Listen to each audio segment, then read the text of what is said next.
Good morning, Yusek. Ma'am, hingi lang po kami ng reaksyon ng Malacanang dun sa pagsuspende ng Kamara kay Congressman Kiko Barzaga.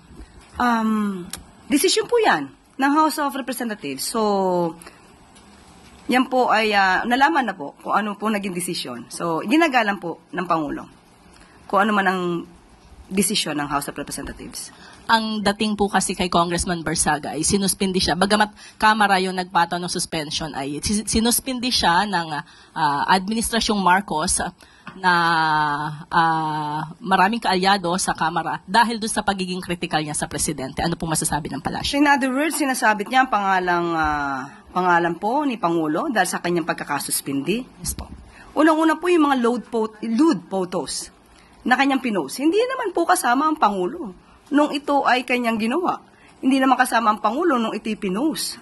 At yung mga sinasabi niya, mga umanong disinformation laban sa AFP, hindi rin po yata kasama ang Pangulo sa kanyang mga umanong disinformation.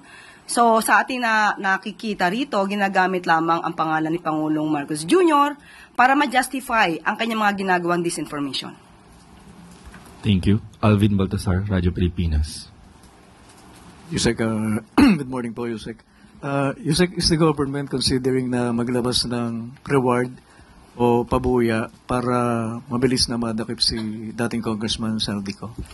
Sa ngayon po, wala pong napag-uusapan sa ganyan. Pero since nadinig po sa inyo, maaari po siguro i-considera. Pero as of now, wala pa po napag-uusapan tungkol dyan. Pero naniniwala po ang palasyo na malaki may tutulong kung sakaling maglabas ng reward para madaling ma-locate and eventually ma-arresto na si Saldico? Maganda po suggestion yan. Opo.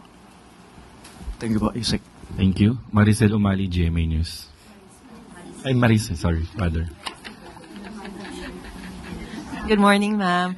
Ma'am, speaking of mga fugitives, meron na po ba tayong information as to the whereabouts of Cassandra Leong and ano po yung efforts natin to track her? Yeah. Actually, humingi po tayo ng response mula sa DILG. At ang sabi po ay sa kasalukuyan, base sa kanilang records, nasa Pilipinas pa po si Miss Cassandra Ong.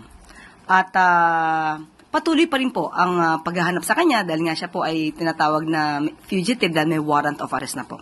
So, kung sino man din po sa mga kababayan natin ang makakakita kay Cassandra Ong, ipagbigay alam din po agad sa ating law enforcement agencies para pa magampanan din po ang pagsiserve ng warrant of arrest sa kanya. In the same light, ma'am, i-request nyo ba ang taong bayan na picturean din siya pag siya'y makita katulad ng request ng DILG na gawin for Saldico? Sa lahat ng mga pagkakataon, sa lahat ng maaaring gawing paraan, maliit, malaki na tulong, makakatulong po yan sa gobyerno para po mahanap ang mga fugitives. Maraming salamat po.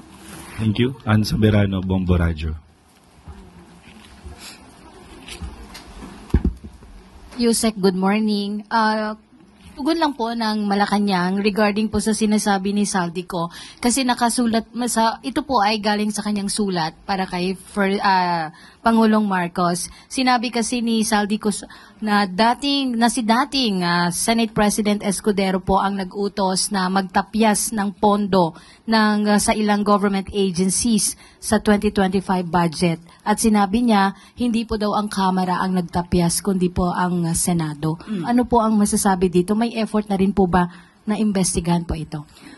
Unang-una po, kung ang itinuturo niya po ay Senado, mas maganda po siguro na ang Senado mismo sumagot ito. Kung sino mang particular na tao ang kanyang binabanggit, mas maganda po na maitanong kung ito'y may katotohanan.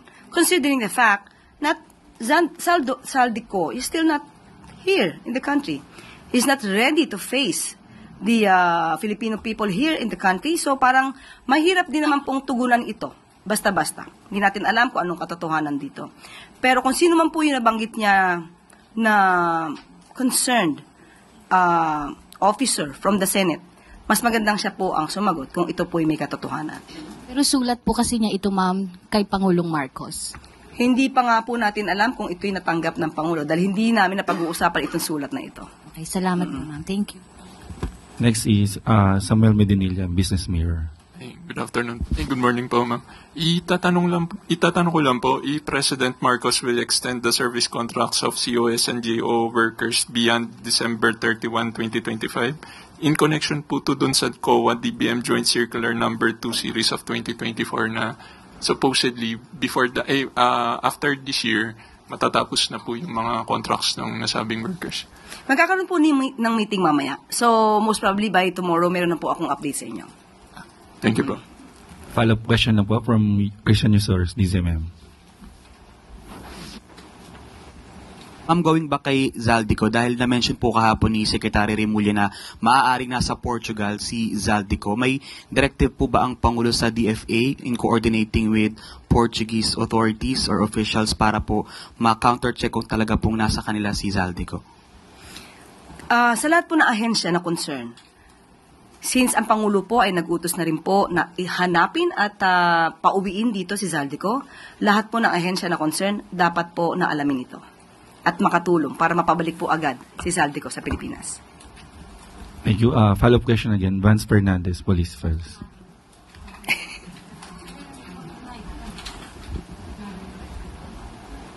Yes, ma'am. BP Sara Duterte says that she will fight against greedy of a certain high-ranking officials in the government. Any comment on this? Again, she will what? Fight. Fight what?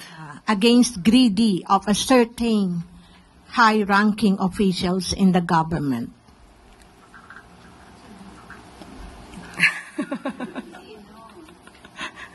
Sinong particular?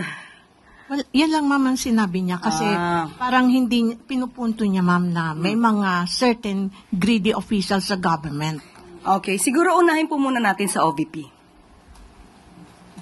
Yun Yun lang po. Okay, thank you. Thank you. For our last question, Tuesday New DZBB.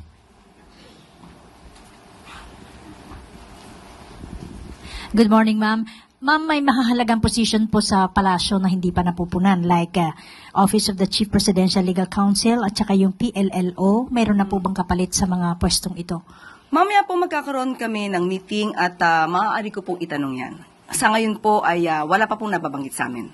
Doon po sa MECO, ma'am, parang mayroon na kaming narinig na mayroon nang naiupo doon, hindi pa po naia-anunsyo. Hindi pa po na ibibigay muli sa akin. Kapag ka po na ibigay sa akin ng pinakadetalye, ibibigay ko po agad sa inyo.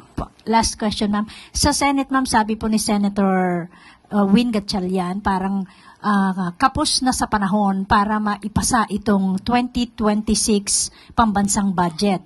Kapag ka nangyari daw po yun, mauulit itong pinaka-maanumalyang 2025 national budget. Ano ba ang pwedeng gawin natin para maihabol na maipasa yung 2026 budget? Ay, bilisan ang trabaho.